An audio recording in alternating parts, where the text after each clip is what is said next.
جاني على أمير البرنامج سؤال بيقول: أنا شاب في ال35 من عمري، وتأخرت في الزواج لظروف المعيشة، وكانت تجذبني مشاهدة تلك الأفلام الإباحية، وكنت ببقى مستمتع بيها جدا، وكان شيطاني وهوى نفسي دايما مهيألي إن ده حلال أحسن من ارتكاب الفاحشة. وعرفت بعد كده إن سماعها حرام شرعا، وأن لا تقبل مني صلاة لمدة 40 يوم. ولما سمعت التحريم ده ما كنتش عارف أعمل إيه، وخصوصا أو أقابل ربنا إزاي. بقيت بحدث نفسي: أدخل أصلي وأتوب ولا ربنا مش هيقبلني؟ طب لو في كفارة أكفر عنها إزاي وأرجع لربنا إزاي وأوصل صلاتي وأنا مطمئن؟ أفيدوني بالله عليكم. هو بالنسبة لهذا السؤال، يعني هذا الشيء مما ابتليت به الأمة في هذه الأيام. تمام. وهذا أمر خطير جدا، لأنه يؤدي إلى يعني أن الإنسان يألف المعصية وتهون عنده الأمور ويتساهل في الأعراض ونحو ذلك.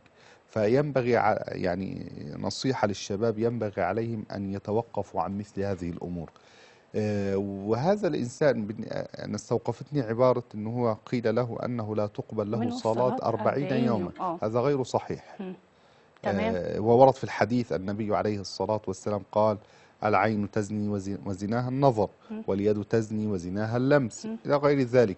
فهذه معصية ليست من الكبائر، هي دون الكبيرة، لأن المعاصي منها ما هو صغير ومنها ما هو كبير. وهذا ليس تهوينا إنه علشان إنه بنسهل الأمر، لا، إنما هو لبيان الحقائق. فهذه معصية، والمعصية إذا أراد يعني هذه ليس يعني مش شيء وقع فيه فيطلع له كفارة حتى، لا، هذه ينبغي أن يتوب منها. طب يا شيخ، والتوبة يعني إحنا كنا زمان يعني أسلوب الحياة والثقافة غير دلوقتي، والثقافة اللي تربينا عليها زمان غير دلوقتي.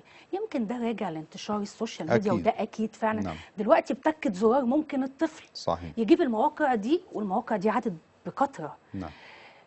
عايزة من منبرنا الإعلامي هذا وصفة دينية سحرية اللي يسمعها وتصور له نفسه انه هو عايز يجيب المواقع دي، يفتكر كلام حضرتك انه قاله في برنامج أجندة الأحداث عندنا الشيخ أحمد، فيقوم يرتجع عن اللي هو نفسه بيهيئه له. في دقيقتين عشان وقت الحلقة. العلماء يقولون: وجدنا الخير كل الخير في مخالفة النفس. الإنسان يعني ينبغي أن يجعل أن يكون عنده مراقبة كاملة لله. الله يراني، الله مطلع علي، فكيف يراني على معصية سبحانه وتعالى؟ فالمراقبة لله دي من أعظم الروادع ومن أعظم الأشياء، يعني أن تعلم أن الله مطلع عليك وأن الله لا تخفى عليه خافية. فإذا كنت تعلم ذلك فلما تستهين بهذا الأمر؟ الأمر الثاني أنه الوقوع في هذا الذنب لابد له من توبة، والتوبة النبي يقول: الندم توبة، لها شروط ثلاثة: الندم، العزم على ألا يعود لهذا الفعل، والإقلاع عن هذا الفعل.